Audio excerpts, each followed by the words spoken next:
Hello guys, good evening. आज की video में आप सभी का स्वागत है। आज की वीडियो में हम लोग बात करेंगे आईबीपीएस आरआरबी पीओ 2021 के एग्ज़ाम के बारे में। आज इसका मेंस का एग्ज़ाम था, मेरा भी पेपर था। आज की वीडियो में आपको सेल्फ गिवन एग्जाम एनालिसिस दूंगा कि किस तरीके का मेरा पेपर हुआ, कितने मेरे अटेम्प्ट हुए और क्या लेवल था पेपर का। ठीक है, सबसे पहले बात करते हैं मेरे पेपर के बारे में। मेरा पेपर कैसा रहा? तो मेरा पेपर सबसे बेकार रहा। मेरे से ज़्यादा किसी का पेपर बेकार नहीं हुआ होगा आज के दिन। इसके दो रीज़न है। सबसे पहले मेरी गलती, दूसरी सेंटर वालों की गलती। सबसे पहले सेंटर वालों की गलती के बारे में बात करते हैं। अब जैसे ही पेपर स्टार्ट हुआ, मैंने कंप्यूटर अटेम्प्ट किया, जीए अटेम्प्ट किया, हिंदी अटेम्प्ट किया और जैसे ही मैं रीजनिंग पे आया, एक क्वेश्चन मैंने अटेम्प्ट किया ब्लड रिलेशन का, सबसे पहला क्वेश्चन जो कि ईजी था, उसको अटेम्प्ट किया। उसके बाद मेरा कंप्यूटर बंद, मेरा पीसी बंद हो गया था और फिर मैंने आवाज़ लगाया, सर मैडम जो भी थे वहाँ पे, उनका आवाज़ लगाया। मैंने बोला पीसी बंद हो गया, कैसे करूँ? फिर उसमें उन्होंने 5 मिनट लगाया आराम से मस्त, और 5 मिनट लगाने के बाद मुझे दूसरा पीसी दिया।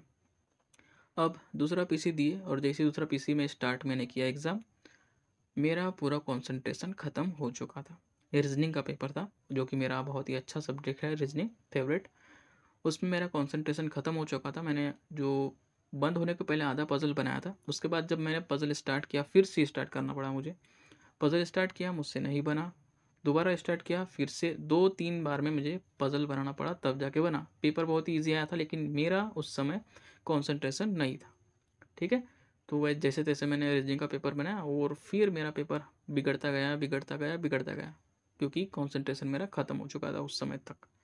ठीक है, क्वांट में भी फिर वैसे ही हुआ, सब पूरा बेकार हो गया। तो इस तरह का पेपर हुआ। दूसरी सबसे बड़ी जो गलती किया मैंने, वो थी मार्क फॉर रिव्यू। ठीक है, मार्क फॉर रिव्यू की। कल मैं एक ऐसी बंदे का वीडियो देख रहा था जो सिलेक्ट हो चुका था आरआरबी पीयू में।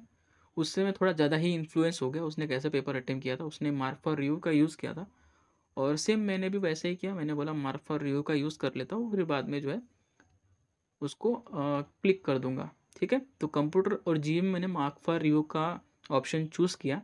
अगर आपको नहीं पता है तो मैं आपको बता देता हूँ, जो भी मॉक टेस्ट रहते हैं उसमें अगर मार्क फॉर रिव्यू के ऑप्शन को, अगर ऑप्शन को टिक करके उसको मार्क फॉर रिव्यू करोगे तो वो काउंट होते हैं। ठीक है, वो क्वेश्चन काउंट होते हैं। तो मुझे भी यही लगा कि मैं जो है एग्ज़ाम में क्या करूँगा, क्वेश्चन अटेम्प्ट करके रख दूंगा। ठीक है, उसको मार्क फॉर रिव्यू में कर दूंगा, तो वो अगर बाद में मुझे टाइम नहीं भी मिला तो वो मेरे काउंट हो जाएंगे। बट एग्ज़ाम में ऐसा नहीं हुआ, सबसे बड़ी गलती मेरी। आज के बाद मैं कभी मार्क फॉर रिव्यू का ऑप्शन चूज़ नहीं करूँगा। ये गलती थी मेरे दोस्तों, इससे सीखिए कि कभी आपको मार्क फॉर रिव्यू का ऑप्शन चूज़ नहीं करना है, खास करके उस एग्ज़ाम में जिस एग्ज़ाम में सेक्शनल टाइमिंग नहीं है। ठीक है, उस एग्ज़ाम में आपको मार्क फॉर रिव्यू का ऑप्शन चूज़ नहीं करना है। तो मेरे वो जितने भी क्वेश्चन मैंने अटेम्प्ट किया था सब वैनिश हो गए, मुझे कुछ भी नहीं मिला। जो मैंने अटेम्प्ट किया था, मतलब जो मार्क फॉर रिव्यू में नहीं रखा था, वही मेरे अटेम्प्ट शो हुए लास्ट में। लास्ट में जब दिखा था ना एग्ज़ाम ख़त्म होने के बाद कि कितने अटेम्प्ट किए, तो सबसे बेकार जो मुझे लगा उसमें लगा। तो इसी वजह से मेरा पूरा पेपर बिगड़ गया। लेकिन इससे दो सीख मिली, कभी मार्क फॉर रिव्यू का ऑप्शन मैं चूज़ नहीं करूँगा। एग्ज़ाम में कभी जो है घबराना नहीं चाहिए। ठीक है, दो चीज़ मैंने आज सीखा, ये मुझे बहुत काम में आएगा, क्योंकि ऐसा एक्सपीरियंस कहीं भी नहीं मिलेगा मुझे जो आज मैंने सीखा है। मार्क फॉर रिव्यू कभी मत करना, चाहे कितना भी गलत हो जाए। ठीक है, आई होप आपको समझ में आया होगा। दूसरों की बातों पे मत जाना दोस्तों। जो लोग सेलेक्ट हो गए हैं वो अपने हिसाब से करते हैं, लेकिन हमको अपने हिसाब से करना पड़ता है। ठीक है, अब बात करते हैं पेपर अटेम्प्ट के बारे में। कंप्यूटर में मेरे जो अटेम्प्ट हुए हैं, वो जो दिखा रहा था लास्ट में, वो 10 दिखा रहा था, जबकि मैंने 18 से 19 यहाँ पे क्वेश्चन अटेम्प्ट किए थे। ठीक है, बाकी के मैंने मार्क फॉर रिव्यू पे लगा दिए थे टिक करके। ठीक है, लेकिन उनके मुझे नहीं मिले, तो जो भी है गया वो पूरा। सिर्फ 10 ही लास्ट में दिखा रहा था।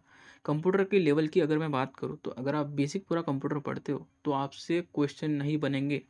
ठीक है, आपको जो है लॉजिक लगाना ही पड़ेगा, समझ के ही उसको आंसर करना पड़ेगा। 100% एक्यूरेसी आप नहीं बोल सकते कंप्यूटर में। ठीक है, ऐसा कंप्यूटर आया था आज के पेपर में, मेरे हिसाब से बता रहा हूँ, क्योंकि मैं कंप्यूटर बैकग्राउंड से नहीं हूँ। तो आराम से, लेकिन 10 से 15 क्वेश्चन, 10-10 क्वेश्चन तो आप आराम से कर ही सकते थे कंप्यूटर में, जो कि उसमें भी 100% एक्यूरेसी में नहीं बोल रहा हूँ, लेकिन फिर भी कर सकते थे, वो आपने पढ़ा होगा। अब बात करते हैं जीए के बारे में। ठीक है, जीए सबसे खतरनाक आया था आज के पेपर के बारे में बता रहा हूँ, बहुत ही खतरनाक। करंट अफेयर्स की मैं बात करूँ तो उसमें से बहुत ही मिनिमम क्वेश्चन देखने को मिले, जैसे कि इंडेक्स वाला एक क्वेश्चन था, बुक से कोई क्वेश्चन नहीं, ऑबिचुअरी से कोई क्वेश्चन नहीं, डीएस से कोई क्वेश्चन नहीं, नेशनल पार्क से कोई क्वेश्चन नहीं, स्पोर्ट्स से कोई क्वेश्चन नहीं, मतलब कुछ था ही नहीं। मैं स्टडी आईक्यू से जीए कर रहा था, ठीक है। उनका जो जीए होता है वो बहुत ही पुराने पैटर्न पे होता है, जो कि पुराना पैटर्न आता था, ठीक है। तो उस बेसिस पे था, अपॉइंटमेंट के कोई भी क्वेश्चन नहीं, मतलब इतना सारा जो क्वेश्चन था उसमें से मैं पढ़ता था, बाकी उसमें से कोई भी क्वेश्चन देखने को नहीं मिले थे दोस्तों। बहुत ही आउट ऑफ द बॉक्स जीए आया था, लेकिन स्टैटिक बैंकिंग बहुत ज़्यादा आया था। जैसे कि उसमें पूछा गया था कि स्मॉल फाइनेंस बैंक कितने हैं अभी हाल फिलहाल में, तो ये जो है बहुत ही ट्रिकी क्वेश्चन था। अभी हाल फिलहाल में बहुत सारे एक दो स्मॉल फाइनेंस बैंक बने हैं हाल ही में, तो उस हिसाब से पूछ रहा था, ठीक है। उसके बाद जो सीईटी हो रहा है वो कितने साल के लिए था, तो मतलब जीए में 10 से 15 क्वेश्चन बनाने लायक थे, ठीक है।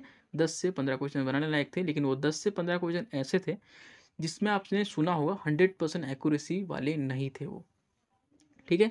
बहुत ही अलग से थे। उसमें स्टैटिक बैंकिंग बहुत ज़्यादा पूछा गया था, ठीक है। तो ये हो गया जीए का। जीए में मेरे सिर्फ 8 अटैम्प्ट हुए, दिख रहा था 8, जबकि मैंने इसमें 15 से 18 अटैम्प्ट किया था, ठीक है। 15 से 18 मेरे जो है रियल अटैम्प्ट थे, लेकिन जैसे कि मैंने आपको बताया मार्क फॉर रिव्यू का ऑप्शन इसमें चूज़ किया था, गया ये। इस बार मैंने हिंदी चूज़ किया, ठीक है। इस बार मतलब क्या, ये मेरा फर्स्ट अटैम्प्ट ही था आरआरबी पीओ का, हिंदी अटैम्प्ट किया था इसमें मैंने, और हिंदी मुझे जो है डूएबल लगा, काफ़ी अच्छा लगा हिंदी। उसमें मैंने 20 क्वेश्चन अटैम्प्ट किए, बहुत ही अच्छा लगा, मैंने हिंदी की काफ़ी प्रिपरेशन भी की थी, तो हिंदी मुझे डूएबल लगा, कोई दिक्कत नहीं हुई, हिंदी मुझे हार्ड नहीं लगा। रीजनिंग की बात की जाए तो रीजनिंग में मेरे जो अटेम्प्ट हुए हैं वो 18 हुए हैं, ठीक है। इसमें मैंने 3 पजल बनाया, तीनों पजल, एक पजल में मेरा डाउट है, उसमें मेरा पता नहीं सही होता है कि नहीं। 3 पजल बनाया, एक अनसर्टेन वाला था, उसमें 22% थे बेटे, ठीक है। एक जो है रैंकिंग वाला था, पीओ मतलब क्लर्क वगैरह ये सब चीज़ें उसमें थी, वो वाला मैंने बनाया। और एक मंथ वाला था वो मैंने बनाया, 3 पजल मैंने बनाए थे। सिलोगिज्म आया था, ब्लड रिलेशन आया था, वो मैंने बनाया था, बस इतना ही मैंने क्वेश्चन इसमें अटैम्प्ट किया है रीजनिंग में, ठीक है। इससे ज़्यादा मेरे से बना ही नहीं, टाइम ख़त्म हो गया था उसी में, ठीक है। उस मतलब उसके बाद मेरे को मैथ्स में भी टाइम देना था, तो मैथ्स में मैंने जो है अटैम्प्ट हुए हैं ओनली 9 अटैम्प्ट हुए हैं। मैथ्स का पेपर काफ़ी अच्छा आया हुआ था, ठीक ठाक आया हुआ था, ठीक है। उसमें एक जो डीआई आई थी उसमें वही डीआई मैंने बनाया, बाकी एक जो डीआई आई थी मैंने वो नहीं बनाया बिल्कुल भी, वो समझ में नहीं आ रहा था, क्यूमुलेटिव वाला, मतलब से 6000 गुड्स से उसको डिस्ट्रीब्यूट किया था और सोल्ड किया था, इस तरीके का था, मतलब समझ में नहीं आ रहा था मेरे को डीआई, उसको छोड़ दिया मैंने उसके बाद। और एक जो डीआई था वो बार ग्राफ वाला था, मतलब ऐसा फ्लो चार्ट, उसमें दिया गया था कि total number of enrolment student और उसमें से सिलेक्ट कितने हुए वन ऑफ द एग्ज़ाम में, ठीक है। ये दिया गया था, मतलब टोटल में से सिलेक्ट वाले को हटा लोगे तो फेल वाले आ जाएंगे, ठीक है। तो इस तरीके का था, लेकिन उसमें क्वेश्चन पूरे घुमा फिरा के दिए गए थे, ठीक है। मतलब बहुत ज़्यादा बड़े बड़े क्वेश्चन और पूरे घुमा फिरा के दिए गए थे, लेकिन वो सबसे ईजी लगा मुझे डीआई, उसी को मैंने बनाया। नंबर सीरीज आई थी, 2 नंबर सीरीज बनाया, बाकी के पूरे हार्ड थे तो मैंने छुआ भी नहीं। और लास्ट की मैं आपको बता रहा हूँ, मतलब ये सारी जो चीज़ें होने के बाद, जैसे मेरा पीसी ख़त्म होने के बाद उसका इम्पैक्ट मुझे रीजनिंग में भी पड़ा और मैथ्स में भी पड़ा। इतने मैथ्स में जो क्वेश्चन इजी वाले आए थे वो मिसलेनियस क्वेश्चन थे, अर्थमेटिक, ठीक है। एक परसेंटेज का क्वेश्चन बताता हूँ कि ए ने दिया बी को 20%,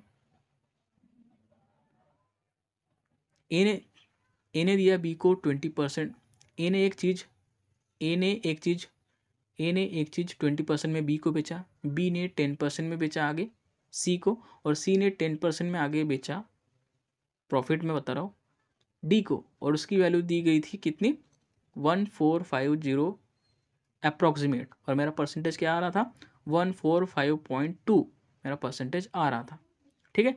मतलब ये अप्रॉक्सीमेट जो है 145 परसेंटेज हो रहा था, तो मैं 100% उसको कर देता क्या नहीं, तो मेरी पूरी पहली वैल्यू निकल जाती, लेकिन वो उस टाइम मेरा दिमाग ही नहीं चल रहा था उसमें। इतना ईजी क्वेश्चन आया था, अर्थमेटिक के जितने भी क्वेश्चन थे ईजी थे। एक क्वेश्चन आया था, एक्स मैन 41 डेज में काम कर लेते हैं, तो एक्स प्लस 40 मैन 20 डेज कम में काम करते जितना एक्स ने काम किया है, तो अब बताइए कि एक्स की वैल्यू क्या है। इतना इजी, लेकिन मेरे से क्वेश्चन हल नहीं रहा था उस समय, दिमाग से पूरा मतलब वैनिश हो गया था मेरा, सब कुछ ख़त्म ही हो गया था, कुछ ही नहीं, कुछ भी नहीं बन रहा था मेरे हाथ से। तो इस वजह से जो है ये पेपर मेरा ऐसा हुआ। तो ये आप देख सकते हैं बहुत ही बेकार अटैम्प्ट हुए हैं इसके, जो है इस तरीके से किसी के अटैम्प्ट नहीं हुए होंगे, सबसे बेकार एग्ज़ाम रहा, लेकिन इससे सीखने को बहुत मिला, मुझे एक्सपीरियंस बहुत मिला कि मार्क फॉर रिव्यू का ऑप्शन कभी चूज़ नहीं करना। दूसरी बात, किसी और से इन्फ्लुएंस नहीं होना चाहिए, अपना दिमाग लगाना चाहिए, अपने हिसाब से काम करना चाहिए, तो आसानी से ईज़िली क्रैक कर सकते हो। तीसरी चीज़, जीए जो आया हुआ था, स्टैटिक जीके बहुत पूछा गया था, स्टैटिक बैंकिंग, ठीक है, स्टैटिक बैंकिंग पूछा गया था, तो उस पे मुझे ध्यान देना है। तीसरी चीज़, मुझे ये पेपर देने के बाद जो लेवल लगा, मुझे ऐसा लगा कि नहीं, बहुत ही डूएबल पेपर था, आसानी से आप इसको क्रैक कर सकते हो, अगर आपने अच्छे खासी प्रिपरेशन की है तो, ठीक है। पेपर हार्ड नहीं आया था आज का, ठीक है। मैथ्स की बात छोड़ के, मैथ्स मेरे अटेम्प्ट ज़्यादा नहीं हुए, ये मेरे अटेम्प्ट को देख के मत जज करना दोस्तों। मैं पेपर के ओवरऑल पेपर के लेवल के बारे में बात कर रहा था कि पेपर का लेवल कैसा था, ठीक है। ईजी ही आया था पेपर का लेवल, ज़्यादा हार्ड नहीं बोल सकते, बट क्या करेंगे, किस्मत ख़राब होने की वजह से ये मेरे अटेम्प्ट हुए हैं, ठीक है। आई होप आपको सारी चीज़ें समझ में आई होगी। अगर ये वीडियो पसंद आया तो लाइक करना, अपने दोस्तों के साथ शेयर करना, और कुछ कमेंट होगा तो कर देना फ्रेंड। तब तक के लिए अपना ध्यान रखना। Good bye.